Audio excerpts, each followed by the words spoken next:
Hi అండి, నమస్తే. నేను మీ రమ, ది రమ కిచెన్కి స్వాగతం. ఈరోజు మన రెసిపీ రెస్టారెంట్ స్టైల్లో ప్యాంక్ ఆఫ్ రెడ్ ప్రాన్స్. ఇది ఒక స్టార్టర్ రెసిపీ. ఈ రెసిపీ చేసుకోవడానికి ఏమేమి కావాలి, ఎలా చేసుకోవాలి ఇప్పుడు చూద్దాం.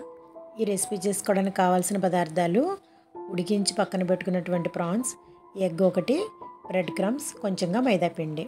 ముందుగా మైదాపిండిలో కొంచెంగా పెప్పర్ పౌడర్, కొంచెం సాల్ట్ వేసి కలిపి పక్కన పెట్టుకోవాలి. వాటర్ వేయకూడదు, డ్రైగాని.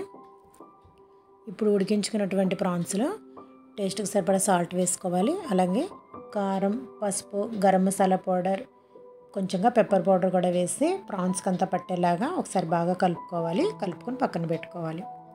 ఇప్పుడు ఈ రెసిపీ ప్రిపేర్ చేయడం కోసం ముందుగా ఒక ఎగ్ని బ్రేక్ చేసి ఒక బౌల్లో వేసుకోవాలి. ఇప్పుడు ఈ ఎగ్ మిశ్రమంలో లైట్గా సాల్ట్ వేసి ఒకసారి బాగా కలుపుకోవాలి.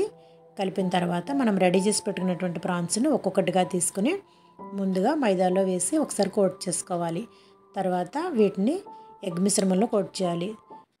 చివరిగా బ్రెడ్ క్రమ్స్లో కూడా కోట్ చేసుకోవాలి. ఇదే విధంగా అన్నిటిని కూడా కోట్ చేసి ఒక పక్కకి పెట్టుకొని 10-15 నిమిషాలు అలాగే వదిలేయాలి. ఇప్పుడు డీప్ ఫ్రైకి ఆయిల్ పెట్టుకొని మంట సిమ్లో పెట్టుకొని మనం రెడీ చేసినటువంటి ప్రాన్స్ని వేయించి పక్కకు పెట్టుకోవాలి. ఇలా వేయించేటప్పుడు గోల్డెన్ బ్రౌన్ కలర్ రావాలి. మంట మాత్రం సిమ్లో ఉండాలి. ఇలా రెడీ అయినటువంటి ప్రాన్స్ని మనం టమాటో సాస్తో సర్వ్ చేసుకుంటే బాగుంటుంది. ఇక్కడ ప్యాంక్ అంటే బ్రెడ్ క్రమ్స్ అండి. మనం బ్రెడ్ క్రమ్స్లో ప్రాన్స్ని కోట్ చేసి ఫ్రై చేస్తున్నాం కాబట్టి ప్యాంక్ ఆఫ్ రెడ్ ప్రాన్స్ అంటాము. ఈరోజుకైతే ఇంతేనండి. మరిన్ని రెసిపీస్తో ది రమ కిచెన్లో మళ్ళీ కలుద్దాం. బాయ్ అండి.